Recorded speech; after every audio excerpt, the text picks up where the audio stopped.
What's up, guys? Welcome back to the Wandering Couch podcast. Now, you're probably wondering, where the heck have I been? It's been a bit of a busy year. It's been a bit of a crazy year. However, I did pre-record a couple of episodes, and I thought I had lost the memory card. And by some miracle, I found it. So, here's one of the lost episodes. This one happens to be featuring my good friend, Brad Bodnarchuk. Now, disclaimer, this is pre-baby. He's already had the baby. She's doing well. They're doing well. But here you go. Enjoy. Hello, Brad. Hello, Anne and friends. Hello, how are you? Welcome to the couch. Yeah, welcome to my couch. Welcome to but your couch now. You're just borrowing it for the interview. Well, this is Brad Bodnarchuk. We met at the gym. Mm-hmm. But otherwise, what do people want to know about you? Oh, God. That is a very loaded question. What do people want to know about me? Probably very little. What do I have to share? A lot. Breakfast. First and foremost, breakfast. This is delicious, by the way. This morning, I decided to create Anne a little sandwich as she is a guest in our new home, and something that I do a lot. If you follow me or look me up on social media, at Brad Bodnarchuk, I have this obsession with breakfast. Eggs, specifically, yeah. Lots of eggs. So, to give you kind of the Coles Notes version on what that was or what that is and kind of what I'm intending it to be. Yeah. Breakfast and food has always been a massive part of my life, and my goal is to open up my first restaurant in the next call it 6 to 8 months, and it will be a predominantly breakfast, brunch, lunch spot. So hence the focus on the eggs. Breakfast with Brad.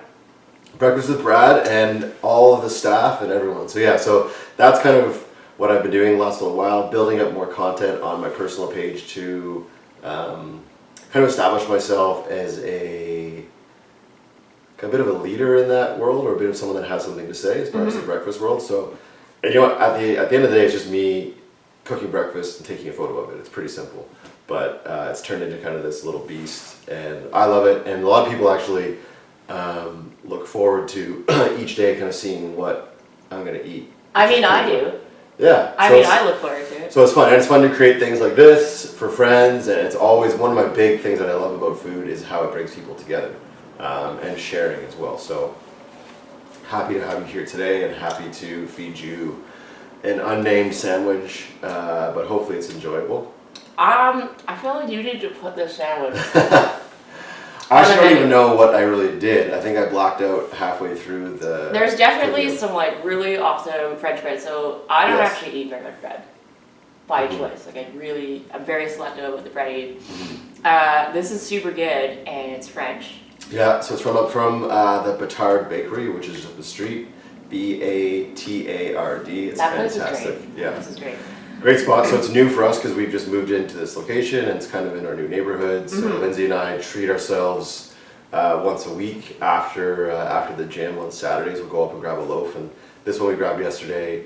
It's their Asiago and herb bread, which is just fantastic, and I'm glad you're able to enjoy it. That is beautiful. And then we put a little bit of cheese in there, just a little bit. What kind of cheese is it? Mozzarella cheese. And then obviously your egg, which is kind of the star of the show. And then, do you use chili, like sambal sauce? I do, yeah. Yeah, so there's a bit of that on there just to add a little bit of spice. And then shredded fresh cabbage, just to give it a little bit different texture and to light it up a little bit because it's a bit heavy with the cheese and the fat from the egg. That's it. It just came together, and it doesn't look that bad. It's tasty. Seriously, guys, if you're only listening to the audio, you obviously can't see this beautiful sandwich, but take my word for it. It's great. Yeah, it turned out well. I'm happy with it. Right. Super, super, super stoked. Obviously, we met at the gym, and that journey has been such a fun one. Are you competing? Are you what's your purpose for going? Yeah, the gym for me for a long time was kind of to fill a space that I missed from my competitive sports days. So playing competitive hockey up through high school and university. Through that you get a lot of camaraderie and just you build a lot of relationships that way, and going through stuff together, it's a unique bond that you have. So after I had finished that, I had always gone to your typical box gym, as fitness has always been a very important part of my life, but I was missing that connection, and found myself in a CrossFit gym, and that kind of fulfilled, or at least allowed for me to find that support and that sense of team again, that camaraderie. So that was 7 years ago now that I started doing CrossFit, and when I first started, I was so in love with the sport. I wanted to compete. Actually, I signed up for my first competition down in Bellevue 4 months into doing CrossFit. And then I would kind of compete once or twice a year, every year after that. Really enjoyed it. And it's amazing when you do go out and you compete a bit. It's amazing how you learn so much about yourself and learn so much about your strengths and your weaknesses. So I love that aspect of it. Last summer, I competed locally in the Can West Games and really enjoyed that. But with life changing for me a bit, now with a kid coming, and just where I'm at with my own personal fitness, I don't know if competition or competing is really where I want to be or need to be. I'm not saying it's totally out of the question. Yeah. But for now, it's just focusing on getting healthy, and I just totally have a new paradigm shift in regards to what I do in the gym as well. Yeah. Whereas before it was all about lifting as heavy as I possibly could, but I found that to be a very short game. Meaning you can only do that for so long. Your body can only sustain it for so long. Like in your background with rugby, and it's so taxing on the body. And it's something you can't do. Like, you can't play rugby from 18 to 50. No. It's just not going to happen. So I had that paradigm shift with my training, is that I can't put these demands on my body all the time. I can test it. Yeah. And I can stress the body, but I want to do that more with longevity pieces, like just squatting and running and things that I know I can do and maintain longer in my life. So that was a really long-winded answer to your question, but so competition is not out. It's just not a major focus of mine right now, and also just the style of training that I'm doing has changed a bit. But I find it really refreshing as well, and it's a little less stressful, both on the body physically, but also mentally as well. Yeah. So I know I can just go to the gym, get my hour and a bit workout in, and then go with the rest of my day. Yeah. I've seen some of these shifts kind of in the CrossFit paradigm. Marcus Billy is a guy that I follow. He's competed in the games, quite a few. He's decided to take a break from, high level competing. And it's not to say that he's not doing anything. He's just changed up kind of his kind of focus, combining that traditional bodybuilding, functional fitness, kind of functional movement into his training style. And I think it's really interesting. It's something that I do myself, just, from playing competitive rugby for so long. Your body burns out and it really can't sustain that type of stress all the time. And he was featured, I think, on either Brute Bodies or someone else's podcast, like, quite recently, kind of talking about the same sort of thing, where a lot of high-level athletes, like, they just compete and compete and compete, and they really don't take a rest. And it's not really like rest as in do nothing, but they really don't do that. Do you find that people that are just coming into sport, or they're starting to kind of see like, like their numbers are improving and that sort of thing, like, do you find that people are starting to shy away from resting because it's viewed as not as productive? Yeah, it's tough. It's tough because when you truly do rest, say it's sleeping in on a weekend or taking a day off from the gym, a lot of people do have guilt associated with that because they feel like they're falling behind a bit. And I think that is just a bit,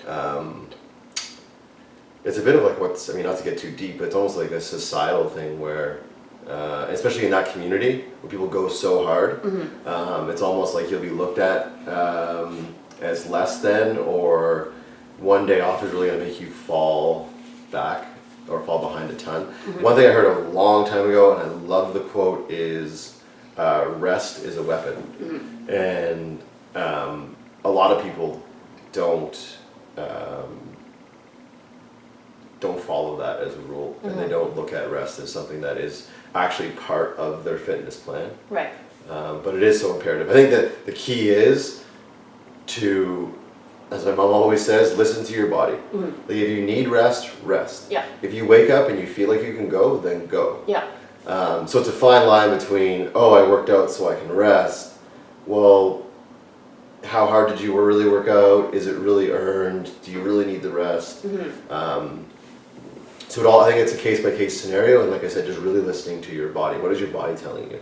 If your body says, like, today, and this is not going to happen, then don't do it. But if it's just I feel lazy today, don't try and justify it with, I need a rest day. Right. So it's a fine line, and again, it's a case-by-case scenario. And looking at CrossFit and looking at the different people that do it as far as backgrounds and bodies and goals, like you really need to look at what is sustainable for you and what's going to allow you, again, to have a long game as opposed to just a short game. And it's tough because you come in the gym and you want to be competitive and you want to do what everyone else is doing. That's just kind of how we're built as people. Yeah. But a lot of times that can set you back. Yeah. As opposed to helping push you forward. So again, it sounds kind of cliche, but listening to your body, I think, is probably the most valuable bit of a piece of advice.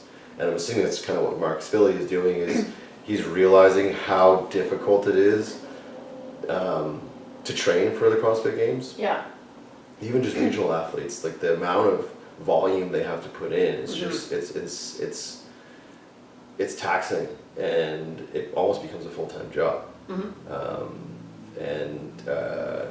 When it starts to negatively impact you, then it's really time to sit back and kind of assess, why am I doing this? Yeah, because what are my goals? Because a lot of games athletes, like once the games are done, they go to the Granite Games. And once that's done, they go to Wadapalooza. And once that's done, it's almost open season all over again, right? So it's this constant cycle of just high volume, high weight, high volume, and you really don't get like a ton of rest. That's always like you're trying to push your body to that kind of upper echelon. But I totally agree. Like one of the things that I've learned from playing rugby for so long is learning to listen to what that mind-body connection is, and developing a really good sense of mind-body connection where, sometimes like I will go to the gym and I'm just like, you know what, like I feel good, but my back is not that great today. So I look at some of the stuff that we're doing, I'm like, you know what, like this is a workout that we're gonna scale back. We're gonna scale back because I want to be able to like walk around later or like go for a run later and not be in an excruciating amount of pain, because why, right? I'm not really competing with anybody but myself, and I feel like at this point in my athletic career, I am still playing high-level rugby for 7s, but 15s, like I retired. And, when I'm sitting there and I'm coaching 15s teams, there's a small part of me that, has some FOMO. Like, I want to put my boots on and I want to go out there and just smash the crap out of people. What is the major difference in talking about physical demands between the two sports? Like, how would they differ? I know 7s obviously is a more wide open game. I'm assuming less contact, perhaps? It's a little bit less. So for 15s, there's 15 players on the field. It's 40-minute halves. The field size is exactly the same. But depending on whether you are a forward, specifically like type 5 versus back row, versus in your backs, whether you're an inside back or an outside back, the kind of physical demands are a little bit different. And if you were to look at the sport evolution from like even 10, 15 years ago to what it is now, the body types and fitness demands are much, much, much different now than they were even just 10 years ago. Back in the day, your quote unquote like fatter guys that were just like big would be in your forwards, and your smaller, kind of faster guys would be in the backs. If you fast forward to now and you look at team composition now, your flankers and your second rows are just as big as your wingers in the back. Wow. They're just the same size. Wow. The difference is they're bigger, stronger, and faster. So a lot of those athletes are working at quite a high rate. The impacts in 15s I found to be a lot more taxing on my body. I would probably tackle a lot more, Right. and I get hit a lot more in 15s. It's a super fun game to play. Like it's, you know, like I am a 15s player much more, even though I play a lot more 7s. Mm-hmm. 7s is a much wider game, so it's 7-minute halves, same size field, and a lot of people think to themselves, oh, it's like 7 minutes. It is a really long. Right. It's a long 7 minutes. Yeah. If you miss tackles, that's probably a try. Right. And that means that you are going at 100% pace for Mhm. probably like 80 meters, 90 meters Wow. at a time. Yeah. And you got some other bloke that's like chasing you down, Mm-hmm. also going at top speed, and the aim is to like not have you score, right? Right. So, just as like a ballpark, and not all the teams have quite this standard, but a lot of, if you look at like professional level, like national level professional Mhm. 7s teams, a lot of them get GPS track now. So Oh, wow. there's a small little like GPS thing that's tucked into the back of the jersey, and it clocks how fast you're going and whether you're hitting your VO2 max and for how Oh, wow. long. Oh, wow. And so part of the conditioning requirement is this is your benchmark VO2 max. And if you don't hit it, I think Australia's was 9.63. If you don't hit that, you are Wow. not on the squad anymore. Oh, wow. So you have to be able to maintain it. You have to be able to hit it. There was a guy that's playing on the Australian circuit right now. He is their top try scorer for this year. Got cut from the squad last year because he wasn't fast enough. He only hit like a 9.2. Wow. And they told him they were like, sorry mate, like we can't take you on the long list. Wow. So he goes off and plays in on a smaller circuit, hired a speed coach to get faster, Mhm. comes back and he's like, I need you to retest me. Hits in at like 9.4. He's still not Wow. at the level. But there was a guy that got injured, and so they brought him in for Hamilton Sevens. He played really well, and so now he's on the circuit. Wow. But those are the types of demands Mm-hmm. that's put on your body. Speed is one thing, size, strength, and it's being able to put on the size. We do have kilo requirements for a lot of those athletes Oh, wow. to be a certain size, because that's just what the sport demands now. But it's being able to take a guy that weighs like 120 kilos and Mhm. make him run real fast. Wow. That's the difference between what the game is now and what it used to be. Right. And to be able to sustain training at that level, you have to build in rest days, Mhm. active recovery. A lot of people are just like, why do you guys not work out on Wednesdays? I'm Right. like, I do, it's just much different than what it looks like Monday, Tuesday, Thursday, Friday. Right. Theron's mobility class, if you have never gone, I highly recommend it. Shout out to Theron. Shout out to Theron. Studio gyms. His mobility class is really great, and part of it is his background is R&D, right? Mhm. So he's got a great understanding of how your body needs to work, whether it's building strength or repairing from injury. And one of the biggest things I remember when I injured my back in November of 2016, one of the first things he said was, we have to get your mobility back to where it was, Mhm. and then we work on the strength part. Right. He's like, because if you can't sit in the bottom of a squat comfortably, he's like, then we can't do anything. Right. Because he's like, right now, like everything, he's like, because this has been injured, so everything else around it has basically been compromising Yeah. for the lack of motion and strength in that one part. Mhm. And it affects all these other things. So now, where you were very mobile before, you are not anymore, Right. right? And being able to work on those things like week after week is tremendous, because it helps you with range of motion for everything else. Mhm. And then it also translates into, different movements just being easier. Right. Easier on the body, easier on the joints. Mentally, it's nice, because then you're not forcing things to happen. Right. They're just happening because they actually are fluidly happening, right? Mhm. Do you think there's a big shift in kind of mindfulness in a lot of spaces right now, and it's kind of like the big buzzword at the moment. How do you think your mindfulness has shifted with all these other paradigm shifts in your life at the moment? That's a deep, dark water question. Mindfulness, actually, it's funny. I'm just reading a book right now called The Biology of Belief by Dr. Bruce Lipton. I don't know if you've heard of it, but he studied. He was a professor of genealogy, and for years was preaching that who we are and what we are is all predetermined by our genes. He's since then come out with this book and many others that refutes that. So we have the ability through belief, through our mind and through our environment to impact our body. So one thing that I have taken from his writings and then from other research that I've done or just things I've come across is your brain is a muscle just like everything else. And whether it's meditation or whether it's just being more mindful about what you're doing and when you're doing it and how you're doing it is so important. And that's something, like I said, I'm just getting my toe into the water of this vast field that is mindfulness and the power of the mind. For a long time I was a bit of a skeptic because I think that although the mind is a powerful and important piece, there also needs to be action as well. So I can't just sit here on the sofa and think I'm going to, I don't know, gain 25 pounds of muscle. Like there has to be some action to that as well.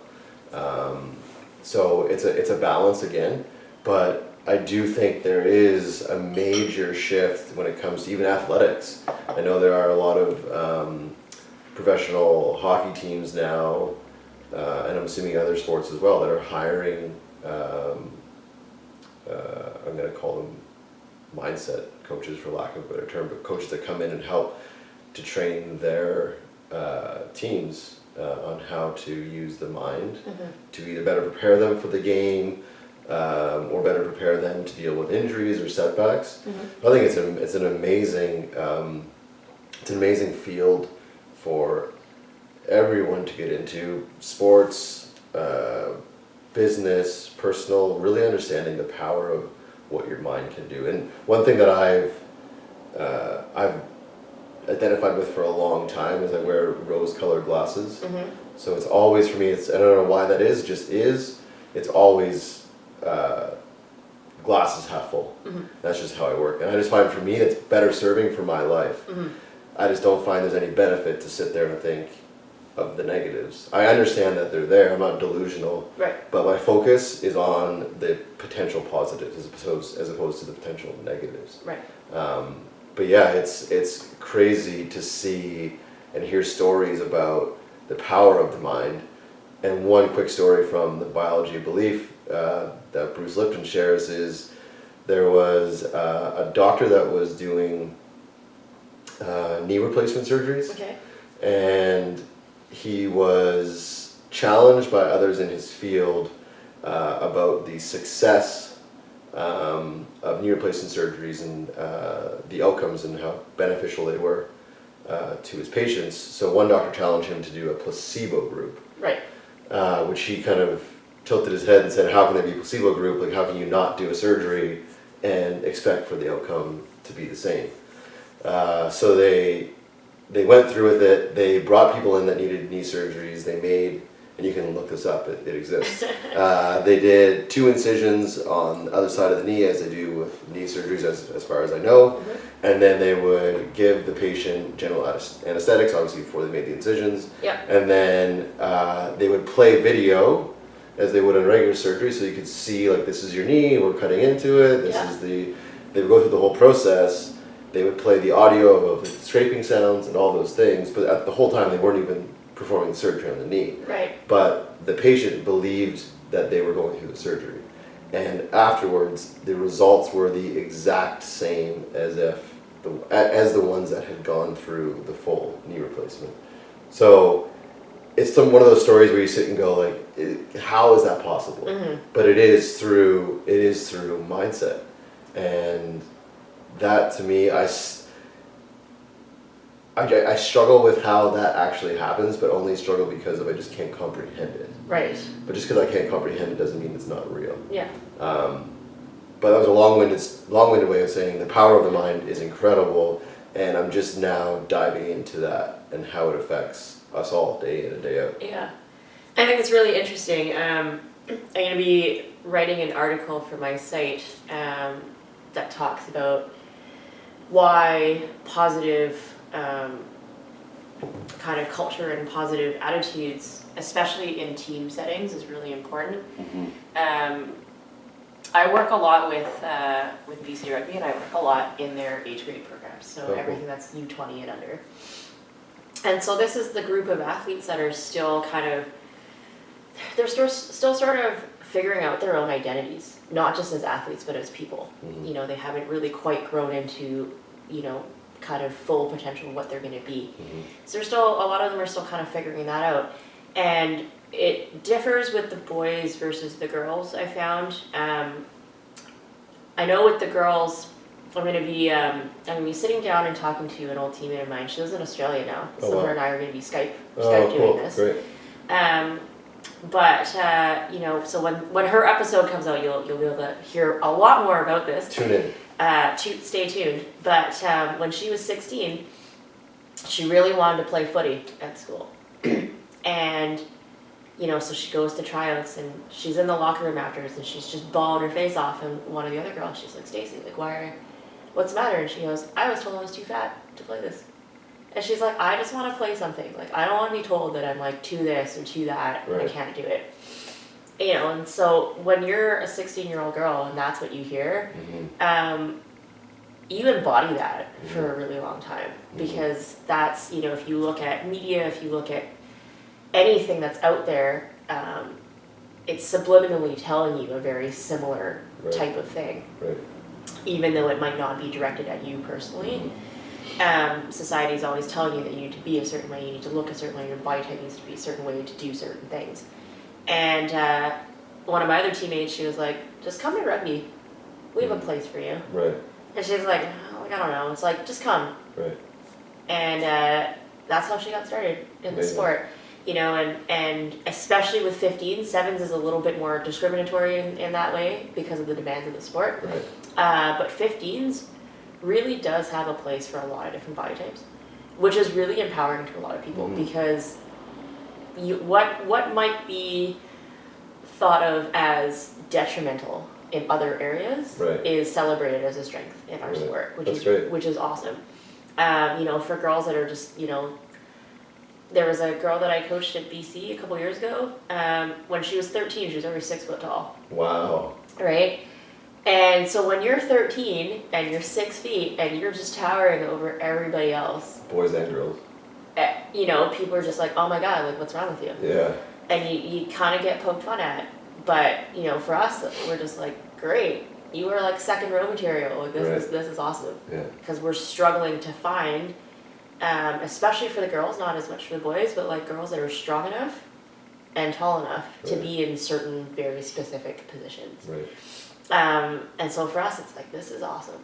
Like, don't ever let anyone tell you that like this is not good, because you will find your like niche area and you'll find a spot that celebrates what you have versus telling you that that's not good.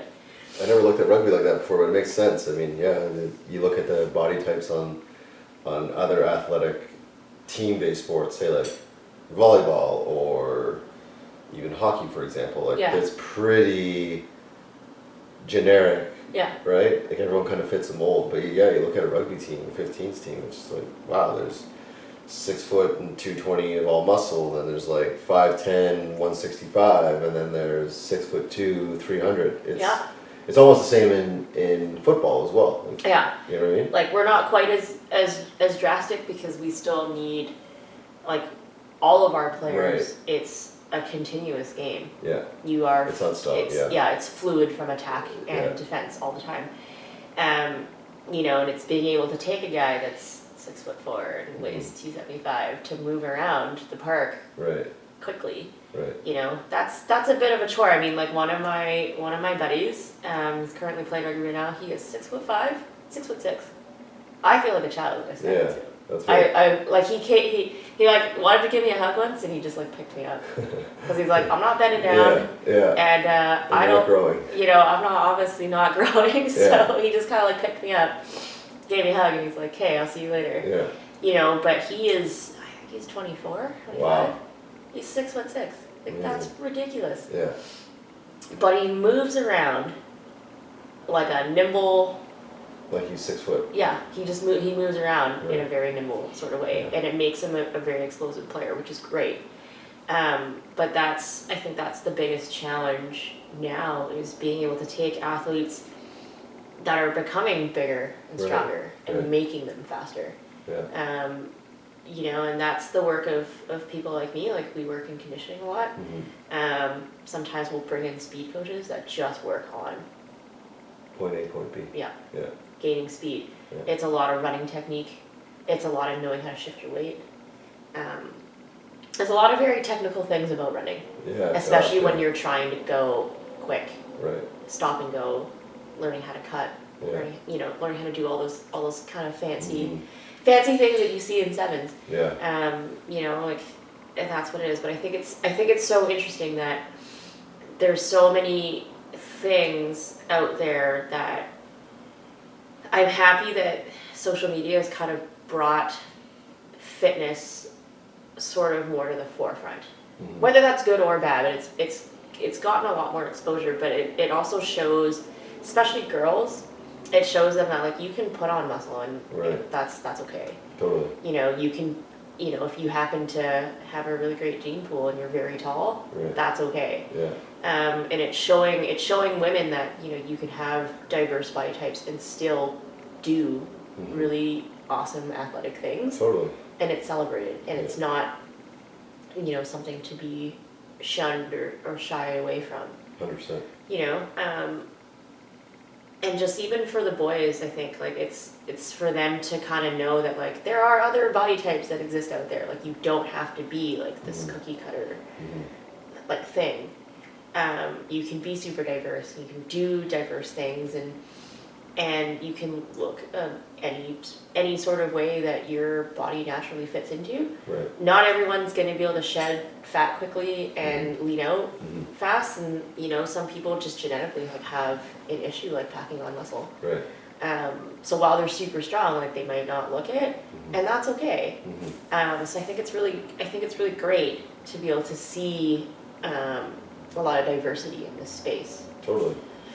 Yeah, and back to your point about your friend who was told that she was too fat or too big to play soccer. It's again, going back to the Bruce Lipton thing. He what he says is what has been programmed can be deprogrammed. So there's studies that show from the last trimester in utero to year 7, that's when we are, like, defined. That's when we kind of, our personalities and our habits and how we view things and how we view the world, that those years are the most formative years.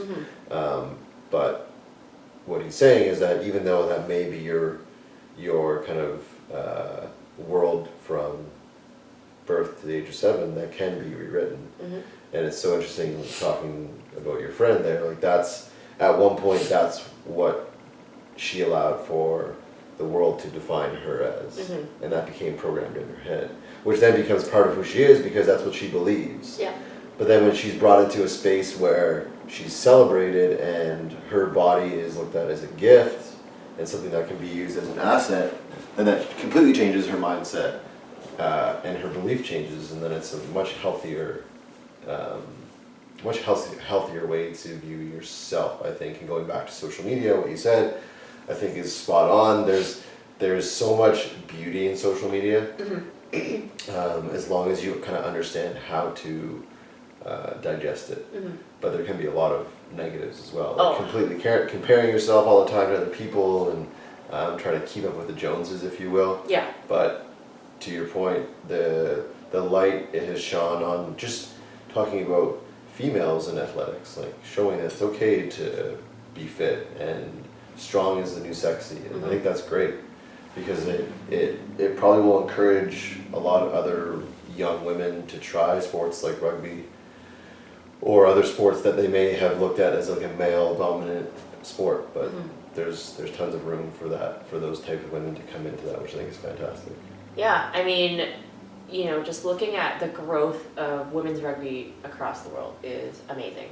Part of it has to do with sevens being back in the Olympics. Right. You know, every athlete's dream when they're a kid is, I want to be an Olympian one day. Right. And for a lot of rugby players, like that dream didn't exist. But it does now. If you are good enough and fit enough to play sevens, that's a dream that you can pursue. So it's gaining a lot of interest, especially in countries that are smaller where the sport's not prevalent. Sevens is the easiest introduction into the sport because it doesn't require quite the same body diversity as 15s does, and it also doesn't require the amount of numbers to run a successful 15s program. Right. You know, like when I go to BC selection camps, just the amount of girls that I see that come out to these camps is amazing. And even when I was coaching rugby in Toronto, I was coaching at North Toronto Collegiate, and we had tryouts for 15s right after spring break. And I had 100 girls show up at tryouts. 100 girls. Wow. That's ridiculous. And I looked at my coaching partner, like, you do realize we're gonna have to cut like 60 of them. Yeah. And I'm like, some of these girls are gonna be like very easily weeded out, and some of them are not. I'm like, what should we do? And she's like, we're just gonna have to rank them. Number 1 means it's like athletic. Right. Probably good. 2, potential. Right. 3s, they're either very young or they just need a bit more physical development. Right. That's what we had to do. There was 100 kids, and her and I were just like, this is the best worst problem to have. Yeah, it's a great pool to pull from, right? A very good pool, and you know, because it's so much more common on the boys' side to see that, not as much in the girls side, and there's still a lot of rugby clubs out there that do not have women's teams. Right. Part of that's due to demographics. They just might be in an area that just doesn't have the numbers to support a program. Right. Some of it, and our club was one of those clubs, like back in the day. One of our coaches has been around in this sport forever. I never dare ask him how old he is, but I know he's been around for like a real long time. Right. And I remember him telling me stories in like the 70s, 80s, and even into the 90s of just how segregated it was. Right. You know, rugby was kind of seen, it's like, hey, like this is like my night away or my nights away where I can just like be with the boys and like play my sport, and then you come in, you have a couple beers with the boys afterwards. And a lot of those old guys, like their kind of mindset was like, this is not a place for women. Right. And when we got a women's team, they were just like, what is this? Like, what are you doing here? And I've struggled with this a little bit as I've been a player and as I've been a coach. I remember playing for a coach who did not believe in women's rugby. And in my mind, I was like, okay, if you honestly like do not believe in women's rugby and you don't believe that we have a place in the sport, why on earth are you coaching a women's team? Yeah. You could be coaching a men's team. Like, why? Why did you choose to coach us if you actually don't even believe that we belong here? Right. I don't understand. I don't get it. You're a very talented rugby player and you're a very good coach, but like, just your underlying philosophy doesn't quite fit line up, with what this is. And even as I've worked in rugby, you know, there's still opportunities that will go to males over women. Right. There's head coaches of some of our programs that are like, they're 10 years younger than I am. Wow. And they did not have to apply for their job. They just got asked, like, hey, do you want to do this? Wow. Whereas for me, I'm like, I had to grind for the last 10 years to get to where I am. Right. So that's the biggest, I guess, difference in what that looks like. And it's shifting. But do you think that this shift will occur even more now that kind of women's sport is a little bit more highlighted and things are kind of seen a little bit more as opposed to not. Yeah, I think it's you're seeing it in every aspect of the world we live in today. Women in every facet. I think you see it now a lot, even just professionally as well. What was it? Story about the new CEO of IHOP, I think it is, which is kind of a funny brand, but the new CEO of IHOP started out as a waitress, and now she is the CEO of IHOP, which is, as far as I know, is a predominantly male-dominant role. Like CEO, you usually think male. Yeah. But you look at a story like that where she started out from the bottom and kind of like yourself, like proved her value all the way up. But yeah, I think in every facet we're seeing far more exposure to women's sports and different sports as well. I think for a long time things like volleyball was really prominent when it came to like Summer Olympics. Yeah. It was always a big focus on women's with that, and I think that might be a little bit of the allure of kind of that sport. Sure. Right? Yeah. Kind of it's sexy, so people want to see it. Yeah. But I think that also, if it's utilized correctly, can be a stepping stone for more light shone on different women's sports. I think that's what we're seeing. For some reason, I don't know what it is with sport and why that is a stigma with a lot of sports being predominantly male, like a rugby or like a hockey. But even speaking of hockey, like look at our country we live in today and how celebrated the women's Olympic hockey team is. Like it's fantastic. And even just a while ago, I was flipping through the TV and there was a women's professional hockey game on TV. Like 5 years ago, 2 years ago, 3 years ago, I didn't know that to be a reality. So I think we are as a society, at least in Canada and North America, and I believe in Europe, creating more space for women to step in and own it. And a lot of women are, which is fantastic. But it takes people like you giving a voice to your sport and kind of challenging the status quo, which for a long time has been males in leadership roles or males just dominating kind of what identifies that environment. So it is changing dynamically, but I think we'll see more and more change as the years go on. Yeah, I mean, I was at my rugby banquet last night. You know, it's our annual awards banquet, and you know, we're celebrating kind of the achievements of a lot of our athletes. And I'm currently coaching on 2 of their senior teams, their senior women's and then their premier reserves for the men. And it gets a little bit difficult when you work for a men's program and you are the only female that works in this program. Especially like, you know, I had kind of worked half the time for the men's program last year, and a lot of the lads are super nice. It's not like anyone is particularly, you know, anything, but a lot of them just don't know you. Right. Or they'll see you and they're just like, oh, like they associate you with like, oh, maybe you're the women's team, or maybe you're one of our trainers, or, you know, something like that. Like they don't associate you as a technical coach or conditioning coach. This year my role has changed. And while we were at the banquet last night, you know, this is before everyone got real messy.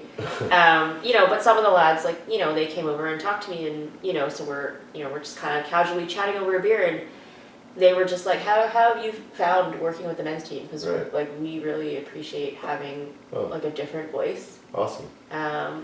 That's insightful, and, you know, and it's refreshing to see. It's really nice to see. I'm like, well, it helps that you guys have been very welcoming. Like, you guys haven't looked at me being like, what is she doing here? Like, she doesn't know what she's doing. Because there's a lot of teams where that could be the case.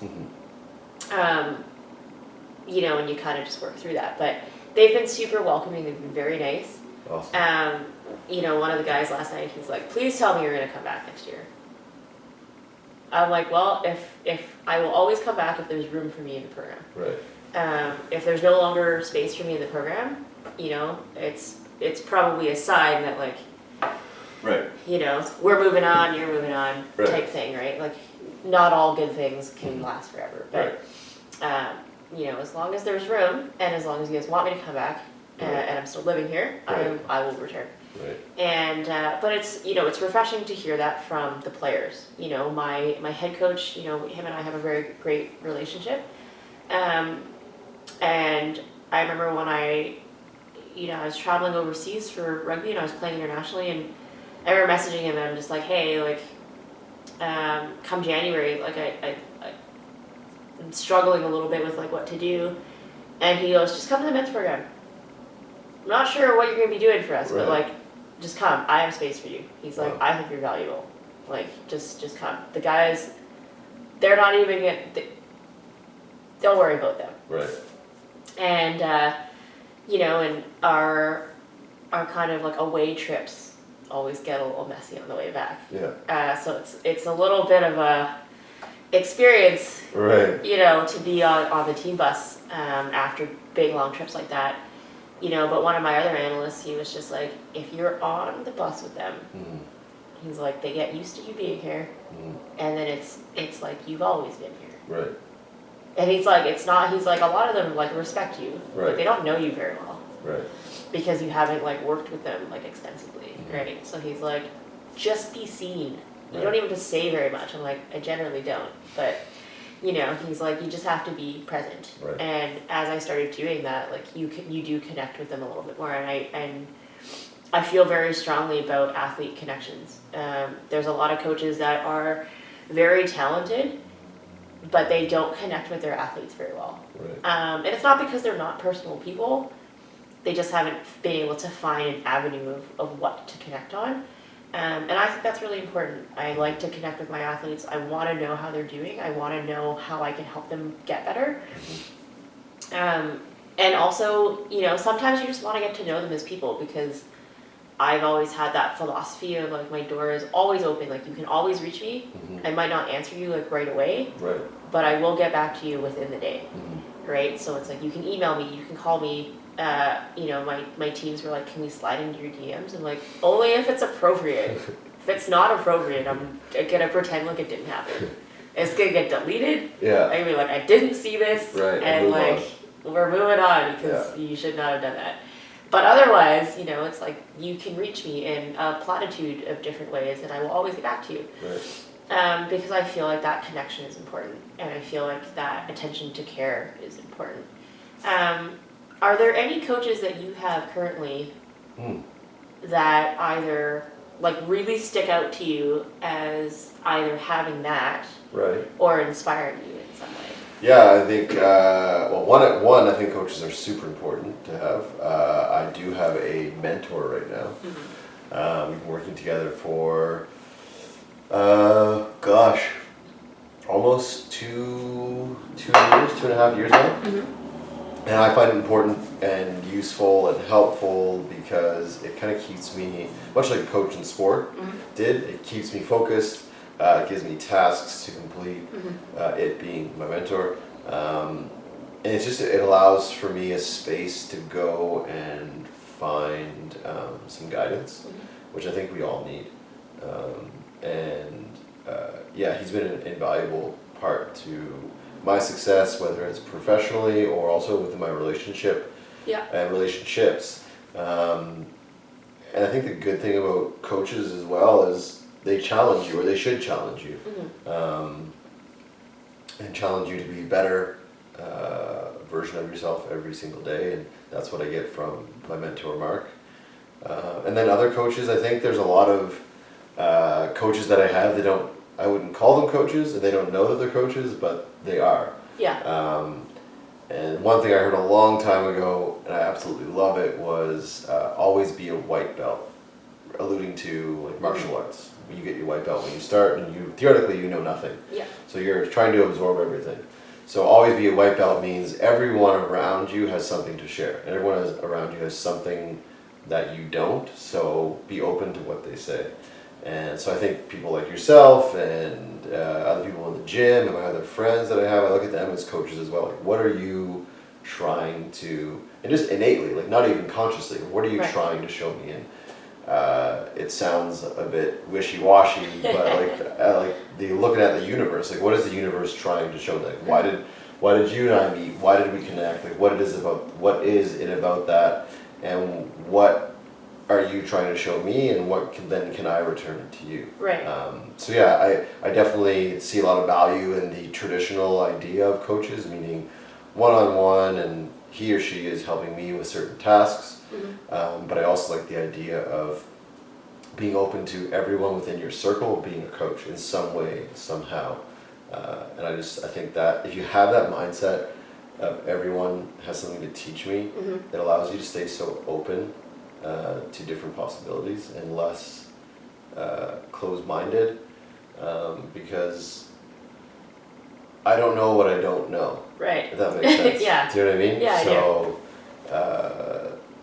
So I'm always open to learn, and I challenge myself to remain in that mindset of I've got tons to learn. Mm-hmm.